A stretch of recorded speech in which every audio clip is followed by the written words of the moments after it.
Hello my dear students, எப்படி இருக்கீங்க? நல்லா இருக்கீங்களா? இன்னைக்கு ஒரு சின்ன பியூட்டி டிப்ஸ் சொல்லலான்னு நினைக்கிறேன். சொல்லிட்டா? நிறைய பேர் கேட்பாங்க, எப்படி உங்களுடைய க்ளோயிங் ஸ்கின் இருக்குது, அந்த ஆர்பிட்டல் ரீஜன்லலாம் எந்த பிளாக் ஸ்பாட்டும் இல்லையே மேடம், என்ன பண்ணுவீங்க அப்படின்னு கேட்பாங்க. நான் அந்த சீக்கிரட்டை யார்ட்டையும் சொல்கிறதே கிடையாது. என்னென்னா, நான் every Sunday vitamin E capsule அதை எடுத்து நல்லா ஒரு சின்ன பவுலில் போட்டுட்டு 2 கேப்சூல் எடுத்துக்குவேன். எடுத்து போட்டுட்டு அந்த லெட்டுக்கு கீழே இருக்குது பார்த்தீங்களா, அதுக்கு கீழே அந்த கருவளையம் வருது பார்த்தீங்களா, அந்த இடத்துல அப்ளை பண்ணிவிடுவேன்.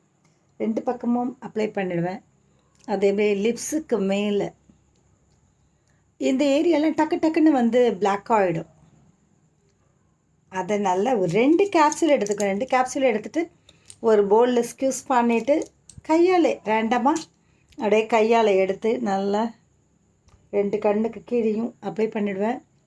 அந்த லிப்ஸுக்கு மேலே இருக்குது பார்த்தீங்களா, ஜென்ஸுங்களுக்கெல்லாம் மீசை வருது பார்த்தியா, அந்த இடத்துல நல்லா அப்ளை பண்ணிட்டு ஒரு ஹாஃப் அன் ஹவர் கழித்து எந்த தண்ணியில் கழுவுன்னு தெரியுமா? சாப்பாடு அரிசி கழுவுறோம் பார்த்தீங்களா, அது எங்கள் அம்மா கழனி தண்ணின்னு சொல்லுவாங்க. அந்த கழனி தண்ணியில் நல்லா ஃபேஸை நல்லா வாஷ் பண்ணிவிடுவேன். அப்படியே ஷைனிங் ஆகிடும். அதுக்கப்புறம் every week grape juice, grapes ஒரு 1/2 kg எடுத்து